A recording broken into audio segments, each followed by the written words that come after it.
తమిళనాడులోని political high drama ఎట్టకేలకు కొలిక్కొచ్చింది. విజయ్ ఆధ్వర్యంలోని టీవీకే ప్రభుత్వ ఏర్పాటుకి గవర్నర్ అనుమతినిచ్చారు. దీంతో రేపు తమిళనాడు సీఎం గా ప్రమాణ స్వీకారం చేయబోతున్నారు విజయ్.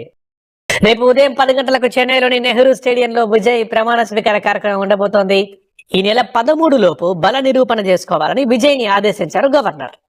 టీవీకేకి కాంగ్రెస్ తో పాటు సిపిఐ, సిపిఎం, విసికే, ఐయుఎంఎల్ పార్టీలు మద్దతు ప్రకటించాయి. టీవీకేకి మొత్తం 107 మంది సభ్యుల మద్దతుండగా కాంగ్రెస్ కు 5, సిపిఐకి 2, సిపిఎంకి 2, విసికేకు 2, ఐయుఎంఎల్ కి 2 సీట్లున్నాయి. ఈ 5 పార్టీల మద్దతు టీవీకే బలం మ్యాజిక్ ఫిగర్ ని దాటేసి 120కి చేరింది. ఇప్పుడు సాయంత్రం టీవీకే పార్టీ నేత అదవ్ అర్జునకి విసికే నేత తిరుమావలవన్ లేఖ ఇచ్చారు. అలాగే ఐయుఎంఎల్ కూడా మద్దతు ఇచ్చేందుకు ముందుకు వచ్చింది. దీంతో సంఖ్యాబలం 120కి చేరింది. దీంతో ప్రభుత్వ ఏర్పాటుకు కావాల్సిన సంఖ్యాబలం రావడంతో ప్రభుత్వ ఏర్పాటుకు అనుమతి ఇవ్వాలని గవర్నర్ కోరారు. ఆ అనుమతి దక్కింది.